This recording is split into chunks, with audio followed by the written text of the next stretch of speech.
it started. Let's get it started in here.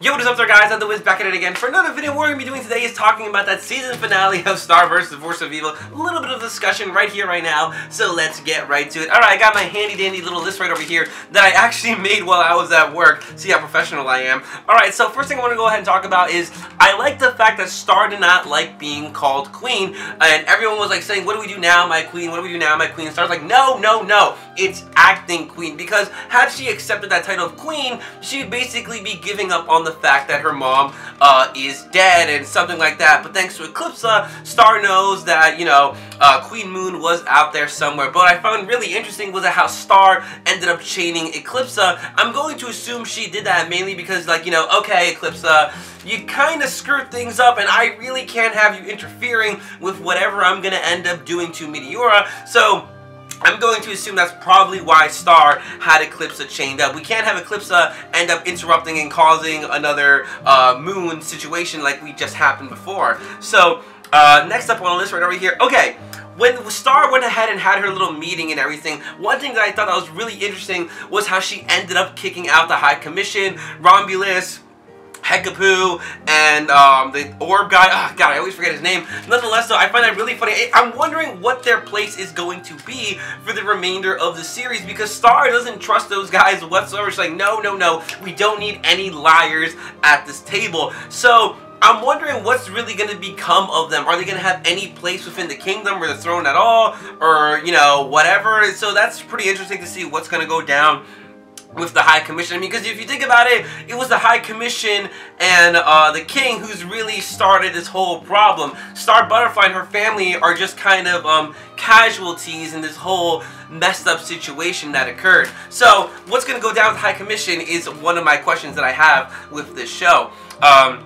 Next up on the list over here, oh yeah, Mina. Mina got bodied. I was so hoping to see Mina go ahead and fight Meteora, because we all know Mina is like the Super Saiyan, the Broly of Star vs. The Force of Evil, but she completely got bodied, and I was like, ah, man, I would have loved to have seen that fight. So that's one thing that definitely disappointed me with this season finale. I dropped my list.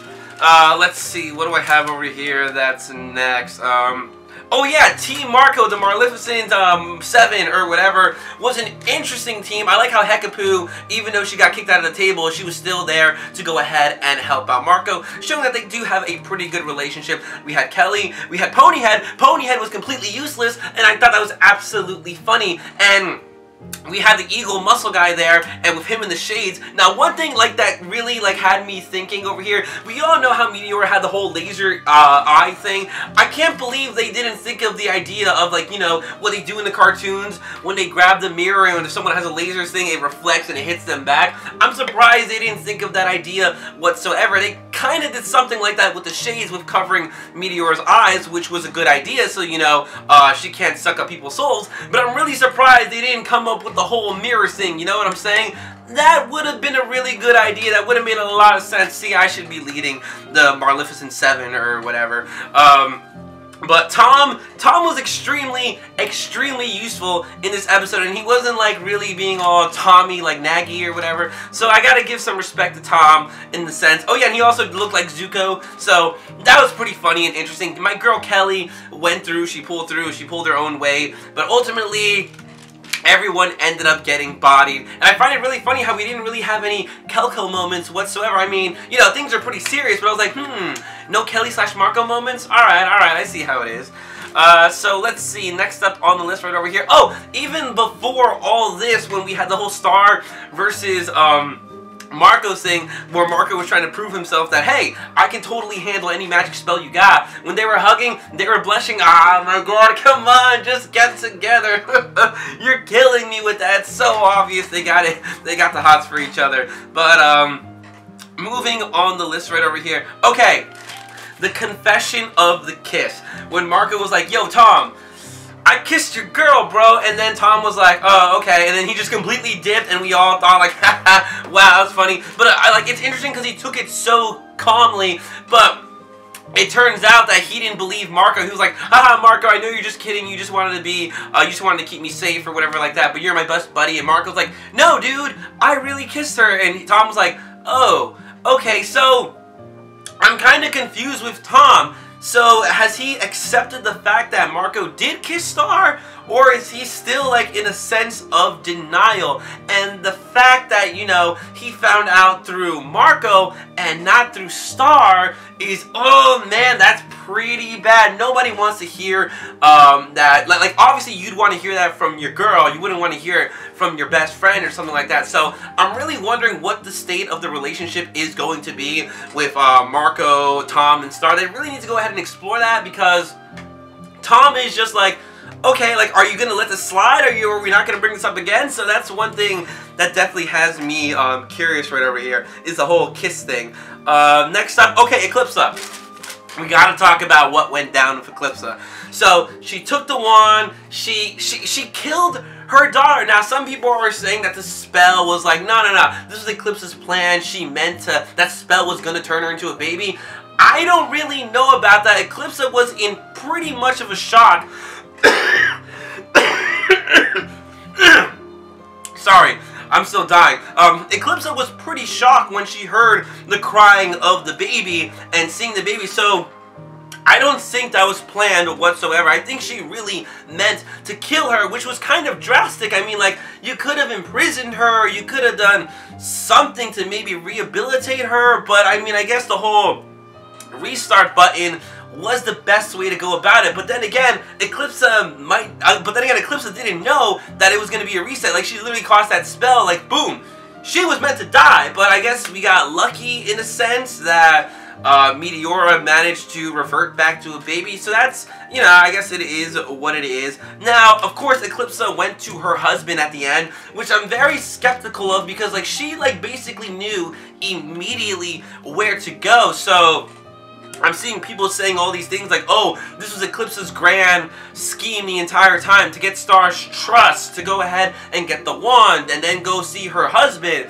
But I don't think her plan would have, like, you know, immense the sacrifice of her own daughter. Like, that's kind of extreme. So who really knows what's going to go down with this husband? Is he going to be evil? Are they going to start their own new life? Are they going to end up coming back and taking over the kingdom? Are the monsters going to wage war on the humans? Like, literally, I have no idea. I'm so confused on what's going to go down. But that's basically all the Eclipsa stuff. And then Star giving the wand to Eclipsa. It's like, you know, okay, so she's got the wand now. And now the other thing was that, like, you know, when Star did, it was like, you want my magic, you can take it. She did that huge energy blasting. Now, I see a lot of people are saying that, did she lose her magic? I don't think she lost her magic or she gave her magic at all. It was just literally a huge concentration of her magic and it just blew up. So we saw that Star was struggling to use her magic. I'm going to assume she's just been completely drained. I'm pretty sure she can still use magic. The question is, though, can she still turn into her butterfly mode? Because she did use up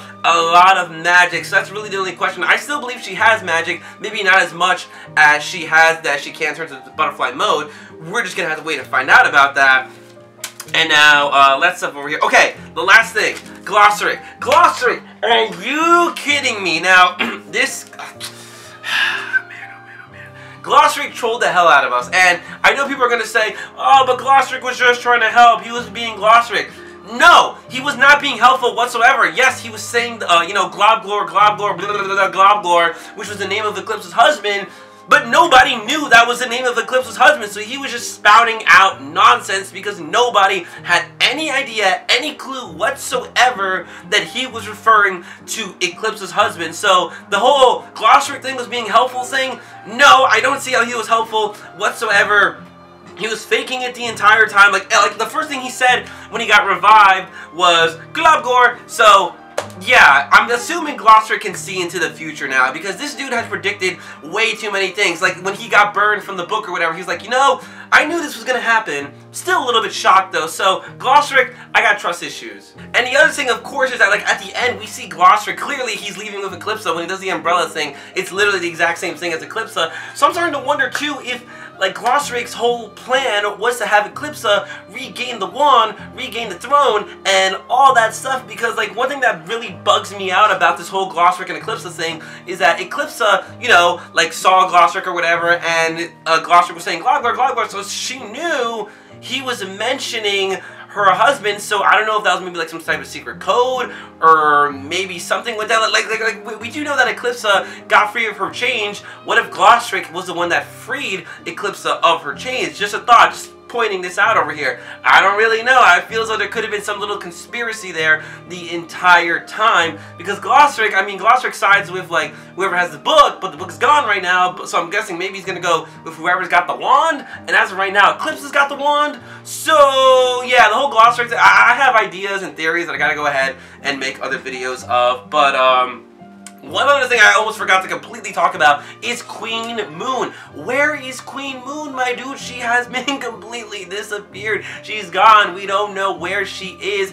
And the other thing that's interesting too is that she is completely cleansed. One thing that I didn't even notice when I watched the series was that her arms don't have the vein things anymore. And the magic realm thing is pretty interesting because, like, it seems to cleanse you completely, and it cleanses you so much that, like, it even cleanses your memories and your mind, which I think is basically what goes down when you're there. So we do remember that the portals or whatever, like the realms, they do have little waterfall things that can take you to different realms or whatever. And one of the places where it can take you is a little sanctuary where Glossaryck has all those statues. So maybe Glossaryck was there when he died, so maybe he did lose a little bit of his memory, but then like, you know, he just decided to fake it later on. I don't really know. Like I said, I got theories and videos that I gotta go ahead and make. But yo, where's Queen Moon? Yo, Queen Moon was naked the entire time. That was really funny. But, oof, man, oh man, oh man, that series was crazy. What's gonna happen to the kingdom? The kingdom is completely bodied. Star doesn't have her wand. Queen Moon is missing. Who's gonna be the next bad guy? Is it gonna be Eclipsa? Is it gonna be Glossaryck? Is it gonna be Eclipsa's husband? Is it gonna be Marco? Because they mentioned the monster arm, and, like, that was a really weird thing to just go ahead and spit out there for no reason. Who's it gonna be? no idea.